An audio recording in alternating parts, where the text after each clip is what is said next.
Are you essentially accusing the industry that you've done very well in of being racist? No, I'm saying the act of not choosing models of color is racist. So we're not calling them racist. We're saying the act is racist. And I'm also saying that they may not intentionally know, but they do choose, they hire casting directors, they hire stylists, and they are now the ones that choose the models, not so much the designer anymore. So it's not directly the designer, but it does affect their house and their brand. So what you're saying is that over 82% of last year's walks on fashion runways in New York, in New York Fashion Week, were white models and just 6% black. 6% black and 9% Asian. And is this worse than it was when you went into the business, 27 years ago? Yes, it was. It is, sorry, because when I started modelling, I did Yves Saint Laurent, I did Alaya, Gianni Versace. There was a great balance of models and colour. But you're a world-famous supermodel. Why can't you go up to Victoria Beckham? Who says I haven't?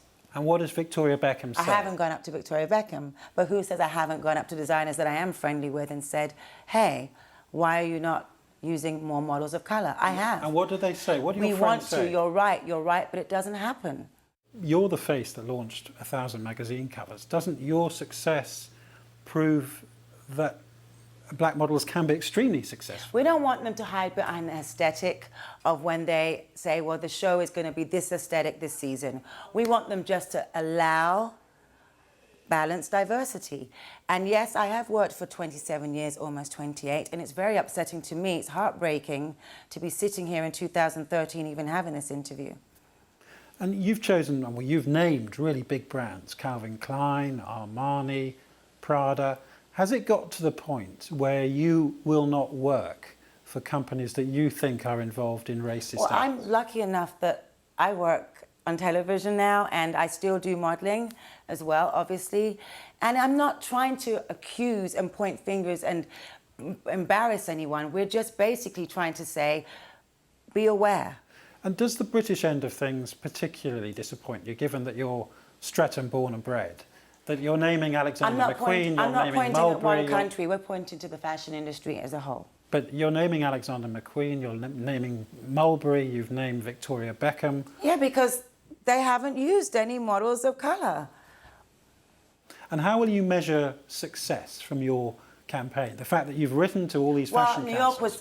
New York shows have just finished. Huge difference.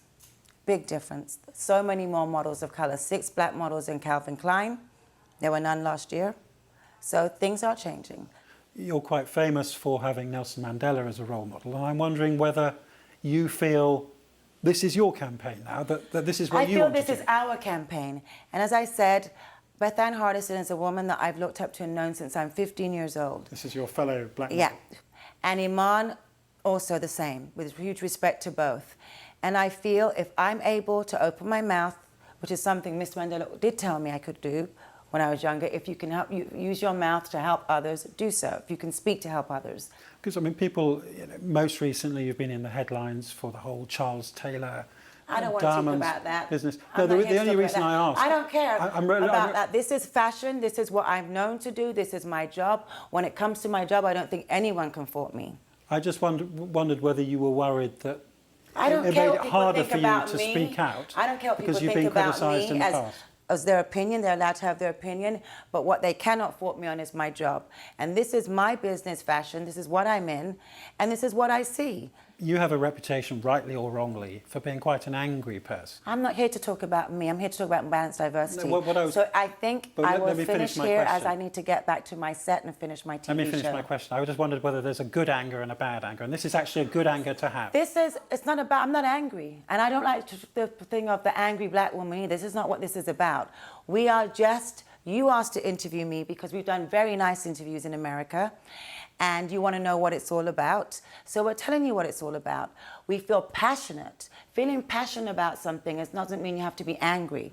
What is your message, to finish, to the London fashion industry on the most important week of the year? I have faith in London because London the British Fashion Council were the first fashion council to respond. And so I feel... What did they say to you? It wasn't to me, it was a letter sent to Beth Ann. And it was a positive response. So I feel really optimistic about London.